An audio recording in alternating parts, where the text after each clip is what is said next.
Chapter 8 T Cell-Mediated Immunity. Dendritic cells carry antigens from sites of infection to secondary lymphoid tissues. This slide demonstrates the critical role of dendritic cells in bridging the site of infection with the adaptive immune response. In the zoomed-in view of the skin, we see bacteria entering through a breach in the epidermis. Dendritic cells in the dermis respond by capturing these bacterial antigens. Once the dendritic cells have internalized the antigens, they migrate toward a nearby lymphatic vessel. This movement allows them to travel through the lymphatic system toward a draining lymph node. The image on the right shows the dendritic cells entering the lymph node. Once inside, they move into the T cell zones. Here, dendritic cells present the captured antigens to naive T cells. This interaction is crucial. It activates the T cells and initiates a specific immune response tailored to the invading pathogen. This pathway ensures that signals from peripheral sites of infection are quickly relayed to the immune system's command centers, allowing for a swift and targeted defense. This slide provides a visual progression of dendritic cells as they travel from the site of infection to lymphoid tissues, where they activate T cells. At the top, we see dendritic cells in peripheral tissues. On the left, a fluorescent image reveals endocytic vesicles, specialized structures within dendritic cells that capture antigens. On the right, a scanning electron micrograph shows the spiny extensions of the dendritic cell body as it surveys its environment. Moving to the middle row, the images show dendritic cells in the lymphatic circulation. These cells have begun their migration and display an activated morphology. On the left, we see intracellular markers indicating antigen processing, while the electron image on the right reveals the cell's ruffled surface, a hallmark of its active state during transit. Finally, at the bottom, dendritic cells arrive in the lymphoid tissues. In the fluorescent image, the cells are positioned within the lymph node, and in the scanning electron micrograph, we see a dendritic cell engaging directly with a T cell. This is the moment where antigen presentation occurs, triggering an adaptive immune response. Through this multi-step journey, dendritic cells act as sentinels, capturing, processing, and presenting antigens to coordinate the body's defense against infection. Dendritic cells are adept and versatile at processing pathogen antigens.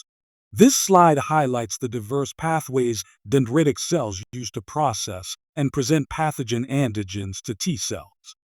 In the first panel, we see receptor-mediated endocytosis of bacteria. The dendritic cell uses surface receptors to internalize bacterial particles.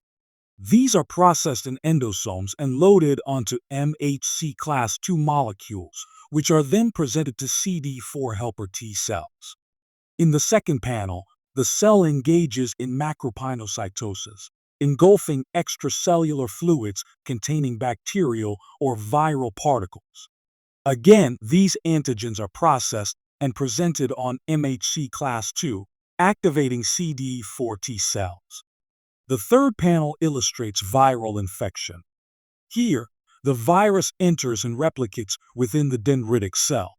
Viral proteins are processed in the cytoplasm and presented on MHC class I molecules, which engage CD8 Cytotoxic T cells. In the fourth panel, we see cross-presentation of exogenous viral antigens. Although these antigens are taken up from outside the cell, they are redirected into the cytoplasmic pathway and presented via MHC class I, allowing activation of CD8 T cells, a crucial mechanism for antiviral defense when the dendritic cell itself is not infected. Finally, the fifth panel shows antigen transfer from an infected dendritic cell to a resident, uninfected one.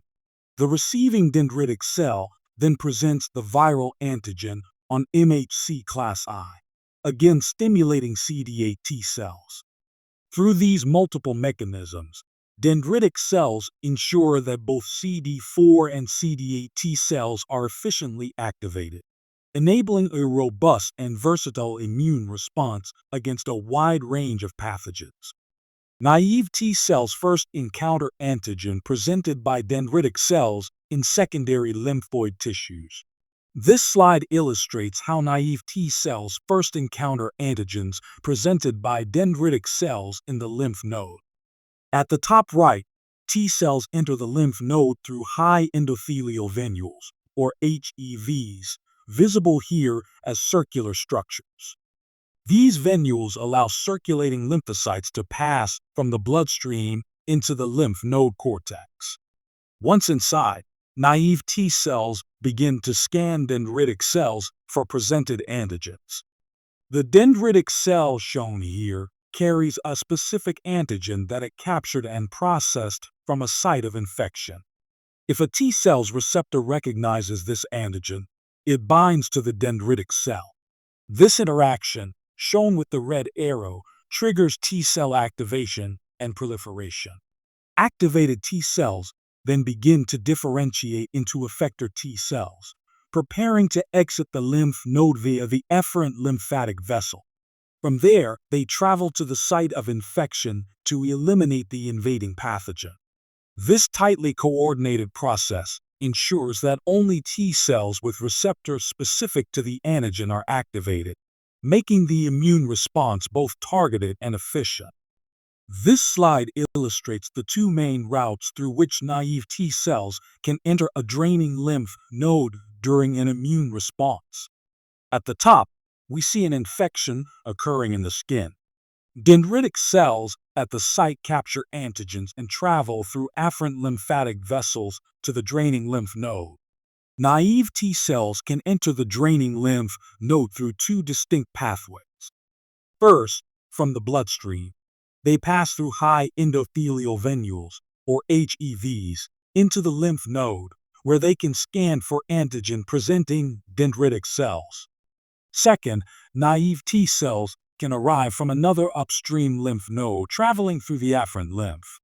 This allows for immune surveillance across multiple lymph nodes connected by the lymphatic network. Once inside the draining lymph node, T cells interact with dendritic cells that display antigens collected from the infected tissue. If they recognize the antigen, they become activated and begin their transformation into effector T cells. This system ensures that no matter where an infection occurs, antigen-specific T cells from throughout the body have access to the site of immune activation. Homing of naive T cells to secondary lymphoid tissues is determined by chemokines and cell adhesion molecules. This slide outlines the multi-step process by which naive T cells enter lymph nodes through high endothelial venules, guided by specific chemokines and adhesion molecules. In the first panel, a circulating T cell in the bloodstream approaches the high endothelial venule, or HEV. It expresses L-selectin, which is a key adhesion molecule. Next, in the second panel, L-selectin binds to glycam-1 and CD34 on the endothelial surface. This interaction initiates a rolling motion, slowing the T cell down as it scans the vessel wall. In the third panel, LFA1, another molecule on the T cell surface, is activated by chemokines that are bound to the extracellular matrix. This activation increases the T cell's affinity for adhesion. In the fourth panel, the now activated LFA1 binds tightly to ICAM1, an intracellular adhesion molecule on the endothelial cells. This firm adhesion prepares the T cell for its final step. Finally, in the fifth panel, the T cell undergoes diapetesis. It squeezes between endothelial cells to exit the bloodstream and enter the lymph node, where it can encounter antigens presented by dendritic cells. This precise sequence ensures that T cells are efficiently and selectively guided to the correct site of immune activation. This slide shows how T cells form stable contacts with dendritic cells to enable effective antigen recognition and immune activation. In the first panel, the T cell makes an initial, low-affinity contact with the dendritic cell through interactions between LFA1 on the T cell and ICAM1 on the dendritic cell. This weak binding allows the T cell to scan multiple dendritic cells. In the second panel, if the T cell receptor recognizes a specific antigen presented on MHC class II by the dendritic cell, a signal is sent back into the T cell. This signal activates LFA1, triggering a structural change. In the third panel, the conformational change in LFA1 increases its binding affinity to ICAM1, significantly strengthening the interaction. This prolonged cell-to-cell contact ensures that the T cell receives the necessary signals to become fully activated. This sequence of low to high affinity binding is essential for specificity and ensures that only T cells with matching receptors are activated, preventing unnecessary immune responses. Activation of naive T cells requires signals from the antigen receptor and a co-stimulatory receptor. This slide illustrates the critical two-signal model required to activate a naive T cell. At the bottom of the image, we see a dendritic cell presenting antigen using MHC class II molecules. In the first signal, the T cell receptor, or TCR, on the naive T cell binds to the antigen MHC complex. This interaction is stabilized by the CD4 co-receptor, which helps enhance signaling. This is the antigen-specific signal, but alone, it is not enough to activate the T cell. The second signal comes from the co-stimulatory interaction between CD28 on the T cell and B7 molecules on the dendritic cell. This additional engagement confirms that the antigen is associated with a real threat, such as infection or tissue damage. Both signals must occur together for the T cell to become fully activated. Without the co-stimulatory signal, the T cell may become unresponsive, a process known as anergy. This two-signal requirement provides a checkpoint to ensure that the immune system only activates T cells in the right context, preventing autoimmune responses and maintaining immune precision. Signals from T cell receptors, co-receptors, and co-stimulatory receptors activate naive T cells. This slide illustrates the immunological synapse, a highly organized contact zone between a T cell and a dendritic cell that plays a critical role in activating naive T cells. In the diagram, the synapse is divided into two regions, the central SMAC, or C-SMAC, and the peripheral SMAC, or P-SMAC. The C-SMAC is located at the core of the interface and is where most of the signaling activity takes place. It includes the T cell receptor, which recognizes antigen presented by the dendritic cell, as well as CD4 or CD8 co-receptors that help stabilize this recognition. The co-stimulatory receptor CD28 is also present, working alongside protein kinase C-theta to initiate intracellular signaling pathways that drive T cell activation. Surrounding the C-SMAC is the P-SMAC, which serves as an adhesive ring. It contains adhesion molecules like LFA1 and ICAM1, and the cytoskeletal protein talin. These molecules help to maintain a stable connection between the T cell and the dendritic cell, allowing for prolonged and effective communication. The coordinated structure of the immunological synapse ensures that the T cell receives all the necessary signals for full activation, allowing it to proliferate and carry out immune defense with precision. This slide demonstrates the molecular events that initiate activation of a naive T cell following antigen recognition. In the first panel, the T cell is in a resting state. The antigen-presenting dendritic cell is displaying MHC class II molecules, but the intracellular signaling motifs of the T cell's CD3 complex, known as items, remain unphosphorylated.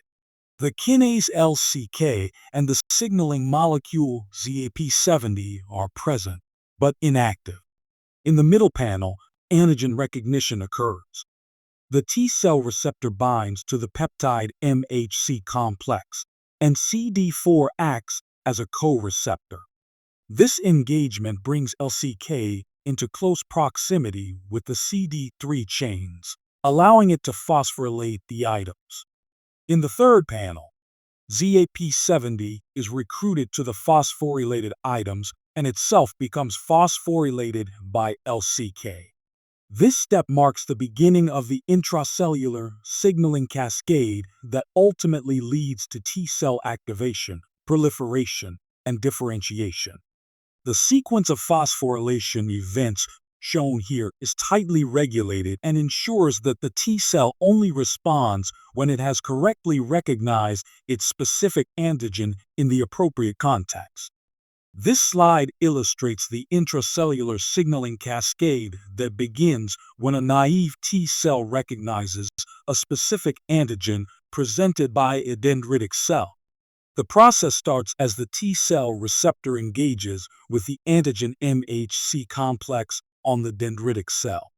This interaction activates the kinase ZAP70, which triggers a series of intracellular events. One of the key steps is the activation of phospholipase gamma, also known as PLC gamma. PLC gamma cleaves a membrane lipid called phosphatidylinositol bisphosphate, or PIP2, into two secondary messengers, diacylglycerol, abbreviated as DAG, and inositol triphosphate, or IP3. DAG initiates two major signaling pathways. It activates protein kinase C theta, which in turn activates the transcription factor NF-kappa B. It also activates RASKRP, leading to a MAP kinase cascade that stimulates the transcription factor AP1. Meanwhile, IP3 increases intracellular calcium levels, which activates the phosphatase calcineurin. Calcineurin then activates another transcription factor, NFAT, or nuclear factor of activated T cells. Together, NF-kappa B, NFAT, and AP1 alter the transcriptional profile of the T cell, turning on genes required for clonal expansion and differentiation. This coordinated signal transduction network ultimately drives T cell proliferation and specialization into effector cells that can respond to infection or other immune challenges. Proliferation and differentiation of activated naive T cells are driven by the cytokine interleukin 2. This slide illustrates how the cytokine interleukin 2, or IL-2, drives the clonal expansion and differentiation of activated naive T cells. At the top of the diagram, we see a comparison between naive and activated T cells. Naive T cells express a low-affinity form of the IL-2 receptor that includes only the beta and gamma chains. In this state, the T cell does not respond efficiently to IL-2. Once the T cell becomes activated, it begins to express the alpha chain of the IL-2 receptor, completing the formation of the high-affinity IL-2 receptor. At the same time, the activated T cell also begins to secrete IL-2. The secreted IL-2 then binds to the high-affinity receptor on the T cell surface, sending a strong intracellular signal. This signal instructs the T cell to begin proliferating. As a result, the T cell undergoes rapid division and expansion, producing many identical daughter cells. These cells will further differentiate into effector T cells, ready to combat infection or respond to immunological threats. This autocrine loop, where the T cell produces both the cytokine and the receptor, ensures that only properly activated T cells undergo expansion, maintaining the precision of the immune response. Antigen recognition in the absence of co-stimulation leads to a state of T cell anergy. This slide illustrates how the presence or absence of co-stimulatory signals determines whether a T cell becomes activated or enters a state of unresponsiveness, known as anergy. In the first panel, a T cell interacts with an antigen-presenting cell that provides both a specific antigen through MHC class II and a co-stimulatory signal through B7 binding to CD28. The T cell receives two essential signals. This dual engagement leads to full activation, triggering proliferation and clonal expansion. In the middle panel, the antigen-presenting cell displays the antigen on MHC class II, but does not express the co-stimulatory molecule B7. The T cell receives only the antigen-specific signal through the T cell receptor. In the absence of co-stimulation, the T cell does not activate. Instead, it becomes anergic, a state in which it is functionally inactivated and unable to respond to further stimulation. In the third panel, the T cell, now anergic, encounters the same antigen again, this time with both the antigen and co-stimulatory signal present. However, the T cell remains unresponsive. Once a T cell has entered anergy, it cannot be reactivated, even in the presence of the correct co-stimulatory environment. This mechanism ensures immune tolerance and helps prevent inappropriate activation of T cells, especially against self-antigens, reducing the risk of autoimmune responses. Activation of naive CD4 T cells gives rise to effector CD4 T cells with distinctive helper functions.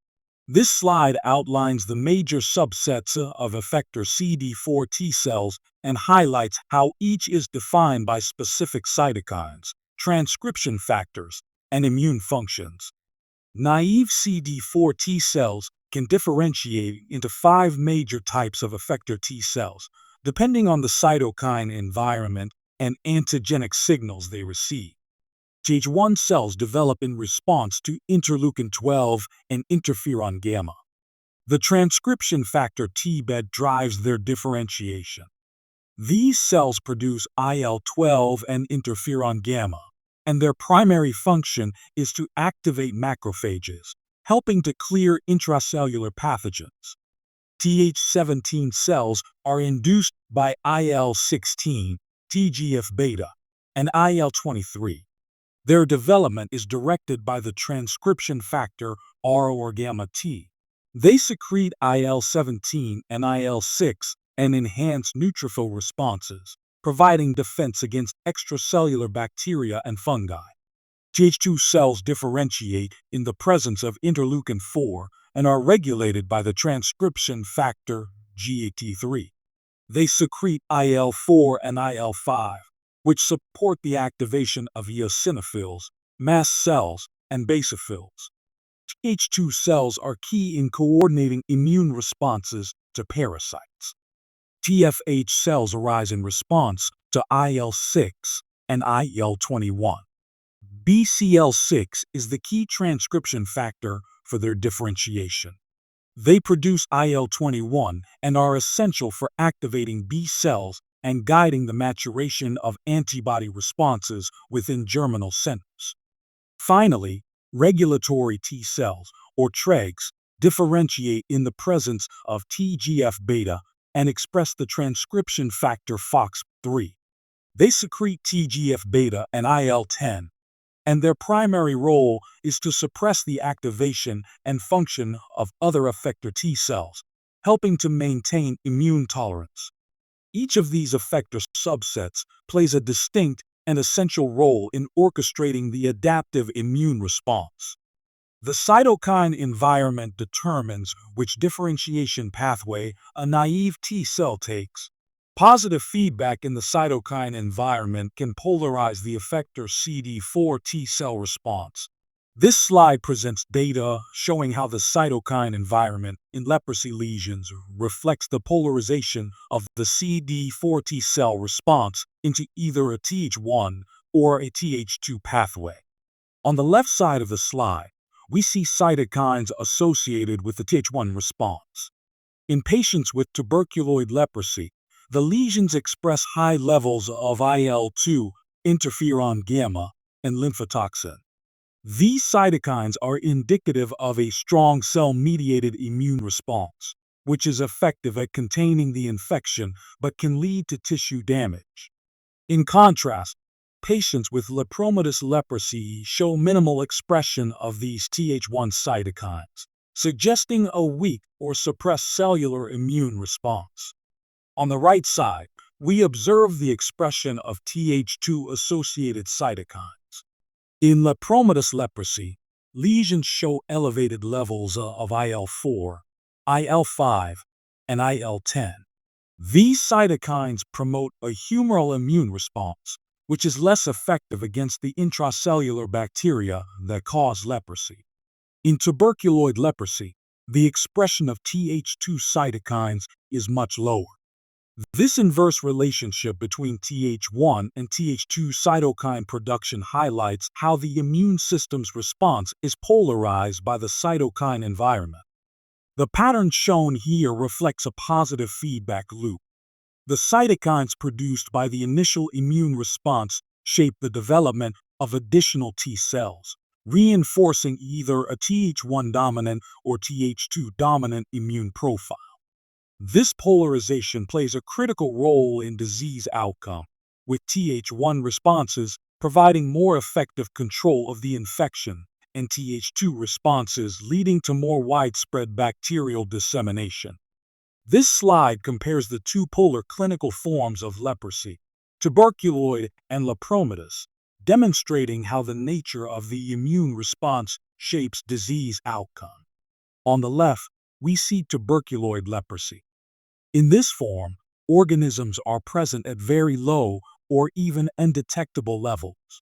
The immune system mounts a strong cellular response, leading to low infectivity. Granulomas form in the skin and nerves, resulting in local inflammation and peripheral nerve damage. Serum immunoglobulin levels remain within the normal range, and T cells show a robust and specific response to Mycobacterium leprae antigens. On the right, we see lepromatous leprosy. In this form, the immune system fails to contain the bacteria, allowing florid growth of organisms within macrophages. The disease is highly infectious and results in widespread dissemination, affecting bones, cartilage, and peripheral nerves. Patients often exhibit hypergammaglobulinemia, a sign of elevated antibody levels, but their T cell response is either absent or severely impaired, showing no specificity for M. leprae antigens. This stark contrast in pathology between the two forms of leprosy illustrates how the immune system's polarization toward either a Th1 or Th2 response directly influences the control of infection and the extent of tissue damage. Naive CD8 T cells require stronger activation than naive CD4 T cells. This slide explains how the activation of naive CD8 T cells, which give rise to cytotoxic T lymphocytes, typically requires stronger or additional signals than those needed for CD4 T cell activation. In some cases, a dendritic cell infected with a virus is capable of directly activating a naive CD8 T cell. The dendritic cell provides both the antigen-specific signal and the necessary co-stimulation, such as B7 binding to CD28. When the signal is sufficiently strong, this alone is enough to drive the CD8 T cell into its effector state. However, in many cases, dendritic cells require the help of CD4 T cells to activate virus-specific CD8 T cells. In this situation, the dendritic cell first activates a CD4 T cell, which then begins to secrete interleukin-2 or IL-2. Simultaneously, the dendritic cell stimulates the CD8 T cell to express IL-2 receptors. The IL-2 produced by the CD4 T cell then binds to the IL-2 receptor on the CD8 T cell. delivering the additional signal required to promote its proliferation and differentiation. Once activated, a virus-specific CD8 T cell can also produce its own IL-2, reinforcing its expansion and development into a cytotoxic effector cell. This layered mechanism ensures that CD8 T cells are only fully activated in the presence of a strong and appropriate immune context, helping to prevent unnecessary tissue damage from overly aggressive cytotoxic responses. Cytotoxic CD8 T cells and effector CD4 helper 1, helper 2, and helper 17 Tesla cells work at sites of infection. This slide compares the expression of key cell surface molecules between resting and activated CD4 T cells, highlighting how activation alters their functional phenotype to support immune responses at sites of infection. L-selectin is present on resting CD4 T cells and plays a role in homing to lymph nodes, but its expression is lost after activation. In contrast, VLF4, which is not expressed on resting cells, becomes upregulated on activated T cells to promote tissue migration. LFA1, CD2, CD4, and the T cell receptor, or TCR, are all present in resting cells and become more strongly expressed after activation, enhancing the cell's ability to adhere to antigen-presenting cells and initiate signaling. CD44, a marker of memory and effector T cells, is expressed at low levels on resting cells but is significantly upregulated upon activation, reflecting the cell's increased capacity to migrate and interact with the extracellular matrix. CD45RA is expressed on resting T cells but disappears following activation. It is replaced by CD45RO, a marker associated with memory and effector T cells. These changes in surface molecule expression allow activated T cells to exit the lymphoid organs and migrate toward peripheral tissues, where they participate in the immune response by recognizing antigen and releasing cytokines. This slide shows how integrin expression changes between naive and effector T cells, enabling distinct patterns of migration and adhesion during an immune response. In the top panel, we see the interaction between a naive T cell and its target.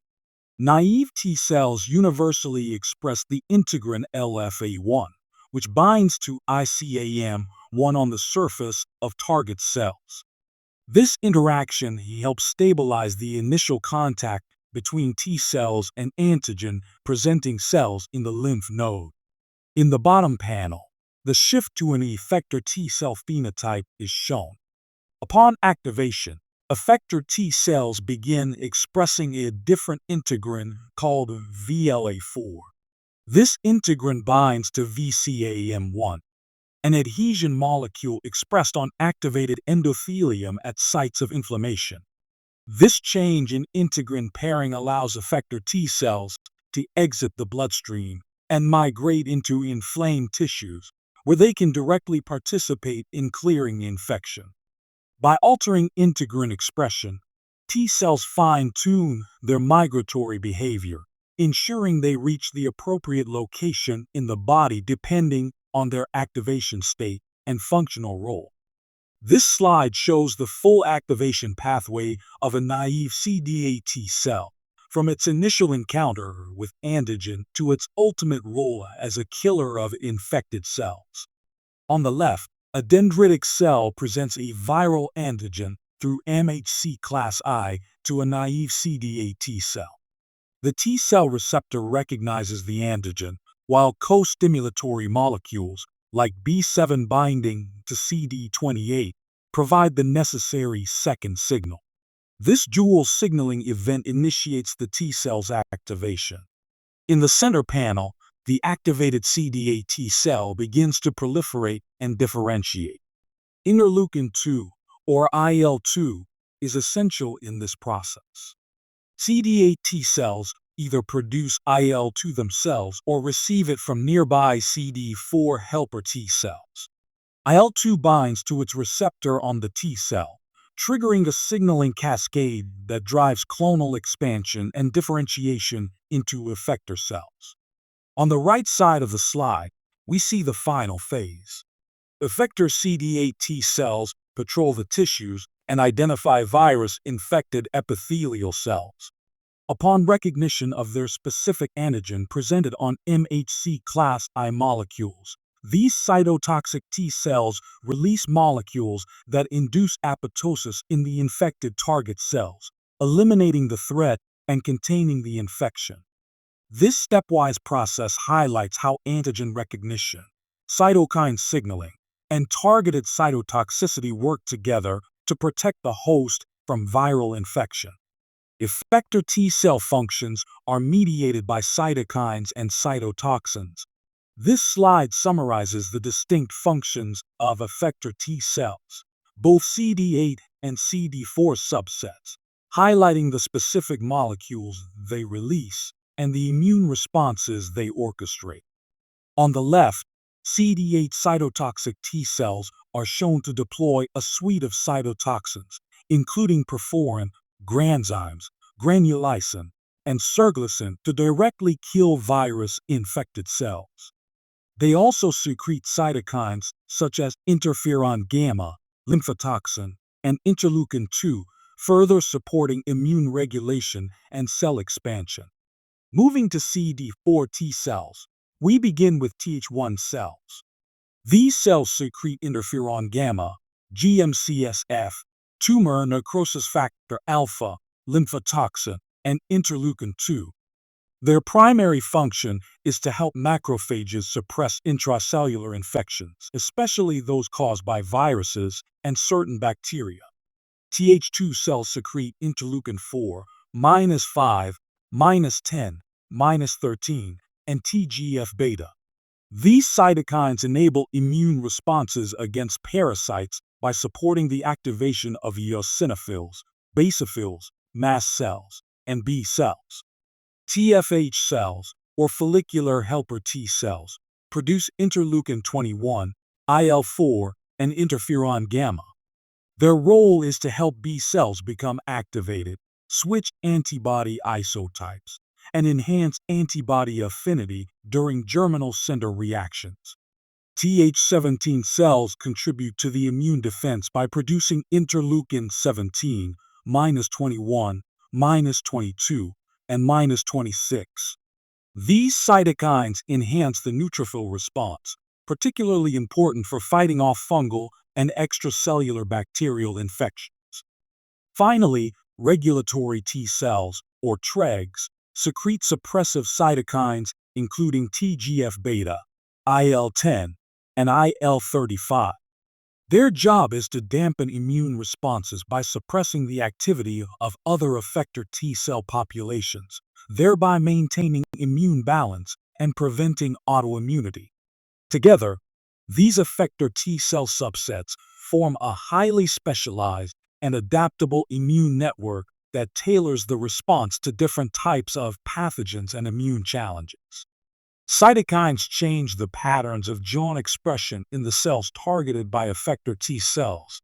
This slide illustrates the molecular signaling pathway that allows cytokines to influence gene expression in target cells, specifically through the JAK-STAT pathway. In the first panel, we see that the cytokine receptor subunits and the associated JAK kinase are initially separate and inactive. The JAKs, or Janus kinases, are located in the cytosol and are not yet bound to the receptor. In the second panel, the receptor subunits bind to their respective JAK proteins, forming an incomplete complex at the cell membrane. Once a cytokine binds to the receptor, shown in the third panel, it brings the receptor subunits together. This receptor assembly activates the JAKs, which then phosphorylate each other and the intracellular portions of the receptor. In the fourth panel, STAT proteins, short for signal transducers and activators of transcription, bind to the phosphorylated receptor. The JAKs then phosphorylate the STATs, activating them. In the final panel, phosphorylated STAT proteins dimerize and translocate to the nucleus. There, they bind to DNA and initiate changes in gene expression, turning on genes that direct cellular behavior such as survival, proliferation, or differentiation. This pathway is essential for transmitting cytokine signals from the cell surface to the nucleus, allowing effector T cells to regulate the activity of the cells they influence. Cytotoxic CD8 T cells are selective and serial killers of target cells at sites of infection.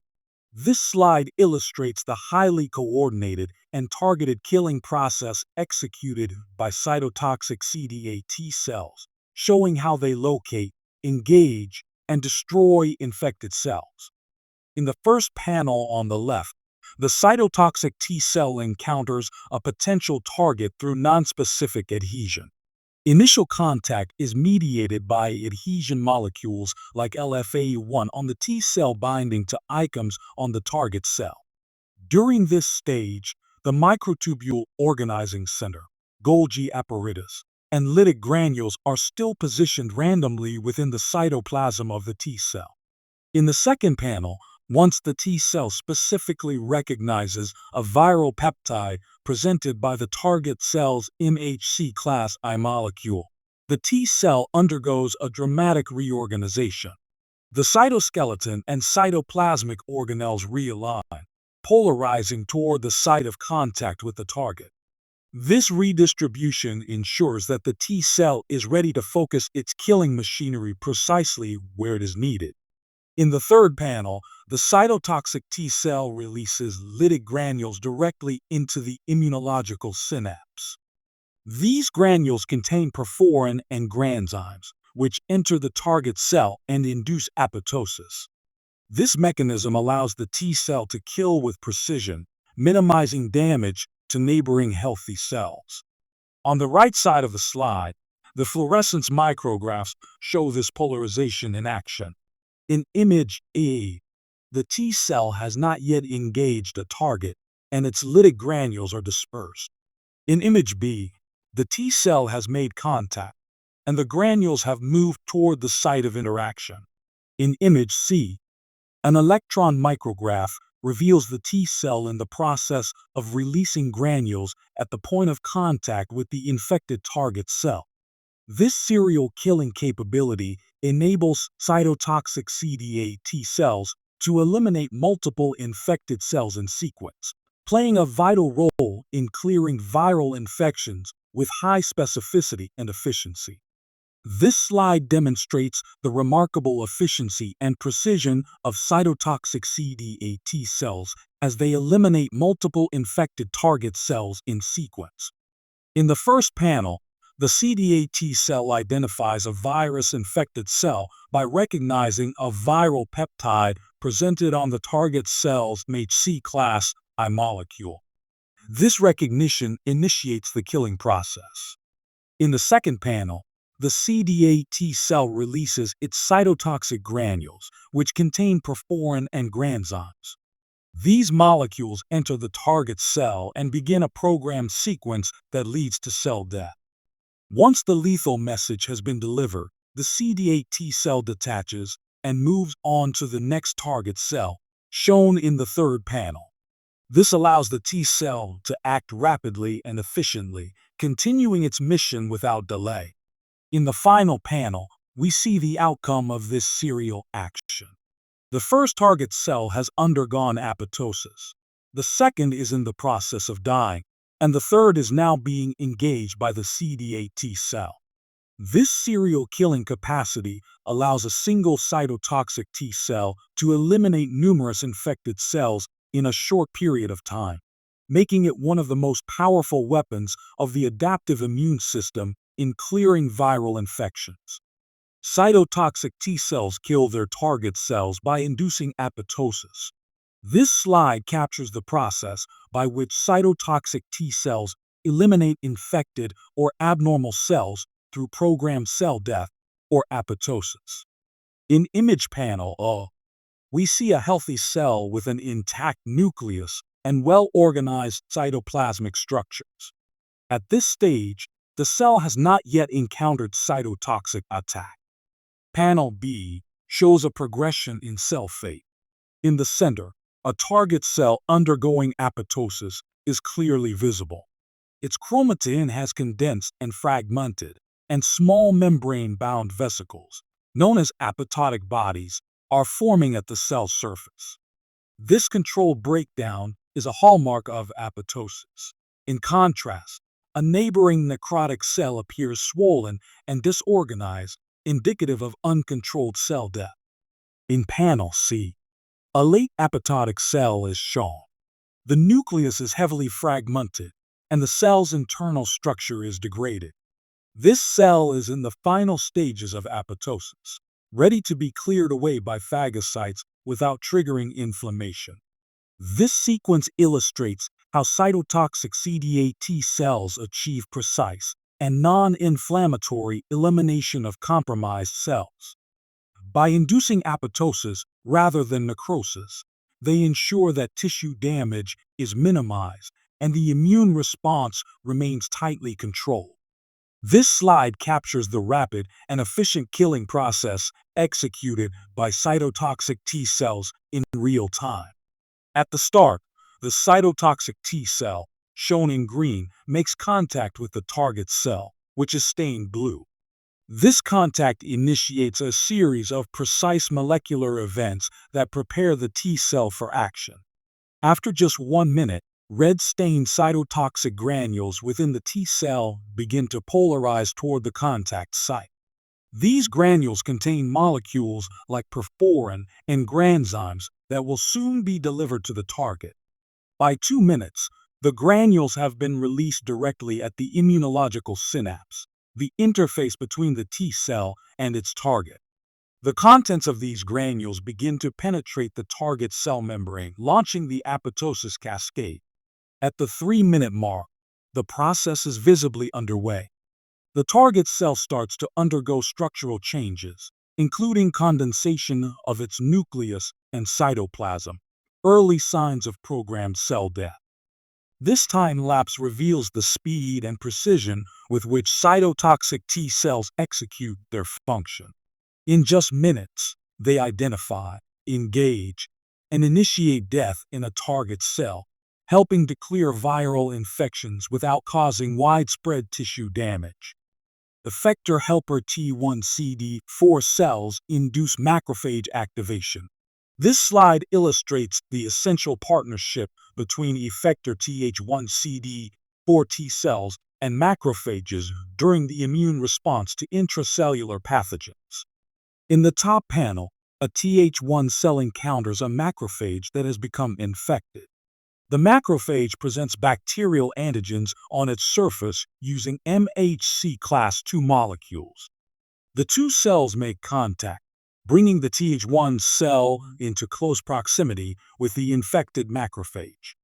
In the lower panel, the Th1 cell delivers two activating signals to the macrophage. First, the CD40 ligand on the Th1 cell binds to the CD40 receptor on the macrophage. This interaction provides a crucial surface signal. Second, the Th1 cell secretes interferon gamma, or IFN gamma, which binds to its receptor on the macrophage membrane. Together, these signals activate the macrophage.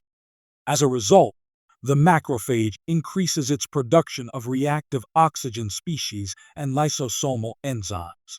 These newly enhanced mechanisms allow it to kill the intracellular bacteria it has engulfed. This process is a hallmark of cell-mediated immunity. By activating macrophages, Th1 cells help eliminate pathogens that would otherwise survive and replicate inside host cells.